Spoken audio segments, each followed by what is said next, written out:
উত্তর চব্বিশ পরগনা হাড়োয়া বিধানসভাতে এবার তৃণমূল নেতার বিরুদ্ধে তোলাবাজির অভিযোগ।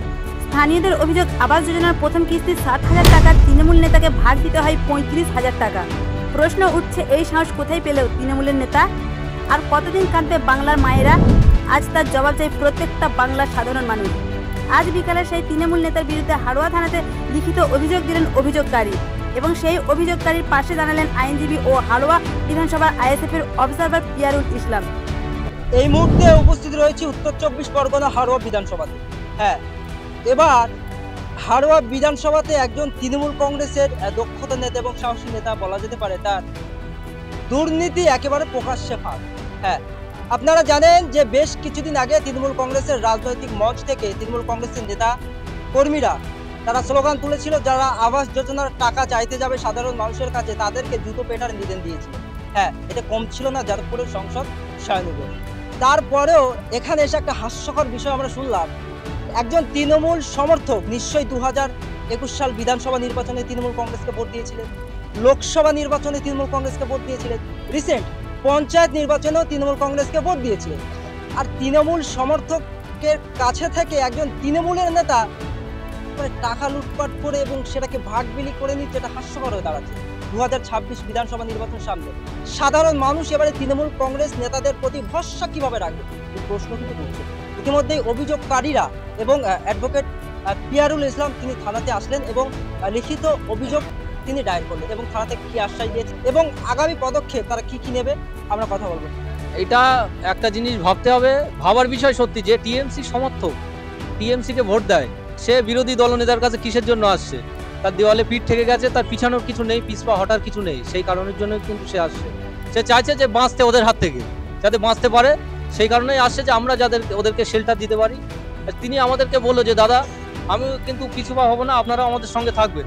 আমি দিদিকে কথা দিয়েছি আমরা আপনাদের দিদির সঙ্গে থাকবো এবং এই ধরনের সমস্যা যাদের সঙ্গে হয়েছে, এই যে গরিব মানুষদের কাছ থেকে যাদের কাছ থেকে টাকা নিয়েছে তাদের সবার সঙ্গে আমি থাকবো। তারা যদি কমপ্লেন দিতে চায় আমি তাদের সঙ্গে আসি, আর এদের মুখোশ খুলে দেওয়া উচিত যারা এই ধরনের লজ্জাজনক কাজ করছে। তৃণমূলের রাজনৈতিক মঞ্চ থেকে তো নিশ্চয়ই একটা স্লোগান উঠেছিল, যারা আবাস যোজনার টাকা সাধারণ মানুষের কাছে চাইতে যাবে তাদেরকে জুতো পেটার নিদান দিলেন যাদবপুরের সংসদ। এই ধরনের ঘটনা হাড়োয়া বিধানসভাতে, তারা কি সেই সব নেতাদের এবারে জুতো মারবেন নাকি টাকা নেওয়ার সহযোগিতা করবেন? সেটা হচ্ছে কোথায়? সেটা তো হলে বেঁচে যেতাম। আমার হাড়োয়ার ব্লক সভাপতি আছে, তাহলে তিনি কড়াভাবে স্টেপ নেক। হাড়োয়ার ব্লক সভাপতিকে আমি বলছি যে যারা এই ধরনের কাজ করছে, গ্রামের মেম্বাররা বা সুপারভাইজাররা, তাদেরকে ছিটে দেখ, বাদ দিয়ে দেখ, তাহলে এই ধরনের কোনো কাজ হবে না। কিন্তু তাদেরকে ছাড়বে না, তো এটাই তো সমস্যা। তা আমার তো মনে হচ্ছে তাহলে এই ধরনের হয়তো ভাগ পায় তাদের কাছ থেকে, এই জন্য ছাড়বে না। সে যদি সঠিক যদি সেরকম না করে তাহলে ছাড়িয়ে দেখ, তাদের সরিয়ে দেখ, তাহলে সমস্যা মিটে যাবে। কিন্তু সেটা তো করছে না, তাদেরকে আরো লাই তুলছে, মাথায় তুলছে তাদেরকে। বিভিন্ন জায়গাতে গিয়ে অভিযোগকারী যেটা বলছেন, বিভিন্ন জায়গাতে গিয়ে কোনো সমস্যার সমাধান মেলেনি। রিসেন্ট তৃণমূল নেতাদের কাছেও গিয়েও সমস্যার সমাধান মেলেনি।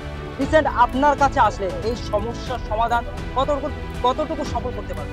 আমরা আমাদের পক্ষে থেকে যতটা আইনানুগতভাবে সমস্যার সমাধান করব, আর আমাদের পার্টির তরফ থেকে যতটা করা যায় আমরা সমাধান করব।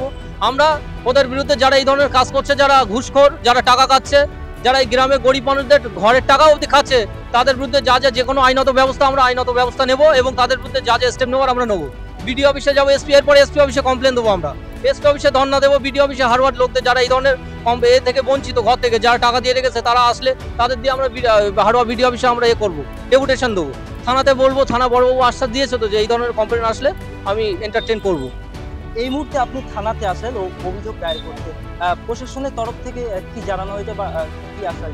প্রশাসনের তরফ থেকে জানানো হয়েছে যে ভিডিওতে যেহেতু আমরা কমপ্লেন করেছি, আজকে যেহেতু রবিবার, আজকে ছুটি, ভিডিও অফিসে ভিডিওর সঙ্গে বড়বাবু কথা বলবেন, কথা বলে আমাদের ফিডব্যাক দেবে এবং মহিলাকে আসতে বলবে সেই এনকোয়ারি করার পরে। আর যারা এই ধরনের ঘটনা করেছে তাদেরকে ডাকা হবে, ডেকে এনকোয়ারি করে যথাযথ ব্যবস্থা নেওয়া হবে। শাস্তির দাবি চাচ্ছি, অবশ্যই শাস্তি দাবি চাচ্ছি, তাদের যেন এই যথাযথ ব্যবস্থা হয়। এই ধরনের কাজ জন্য তারা যদি জেল খাটে, তাহলে এই ধরনের কাজ আর কোনো মেম্বার বা সুপারভাইজার করতে চাইবে না বা সাহস পাবে না, ভয় পাবে।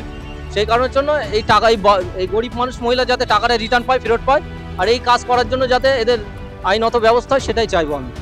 টাকা নিচ্ছে তৃণমূল কংগ্রেসের নেতারা, আবাস যোজনার টাকা কাটমানি পকেটে ঢুকিয়ে নিচ্ছে, তারপরেও যারা অভিযোগকারী তারা যখন অভিযোগ করছে তাদেরকে হুমকি দেওয়া হচ্ছে যে কোনো মতে আপনারা মুখ খুলবেন না। এটা এই চোরের মায়ের বড় গলা বলে না, এই ধরনের একটা ব্যাপার। হুমকি দেওয়া হচ্ছে তারা যাতে কারোর সঙ্গে না বলে, এবং তাদেরকে বাড়িতেও চাপ দেওয়া হচ্ছে অন্য কোথাও যাতে কমপ্লেন না করে। এইভাবে থামিয়ে রাখা যাবে না মানুষকে। মানুষ আস্তে আস্তে মুখ খুলছে। আজকে একজন খুলেছে, আমার বুথের মহিলা, উনি আমি হাড়োয়ার বিধানসভার বিরোধী দলনেতা পিয়ারুল ইসলাম আইএসএফ এর বিরোধী দলনেতা। আমার বুথে এরকম হচ্ছে, আমি সহ্য করবো না, পরিষ্কার কথা। যে যেই হোক, কাউকে মাথায় তোলা হবে না। আমি কিন্তু আইনত ব্যবস্থা নেব, আর হাড়োয়া বিধানসভার এই ধরনের যারা কাজ করবে তাদের বিরুদ্ধে কড়া স্টেপ নেব, পরিষ্কার কথা। ছাড়া হবে না তাদেরকে। আমি অ্যাডভোকেট পিয়ারুল ইসলাম, হাড়োয়া বিধানসভার আইএসএফ এর অবজারভার।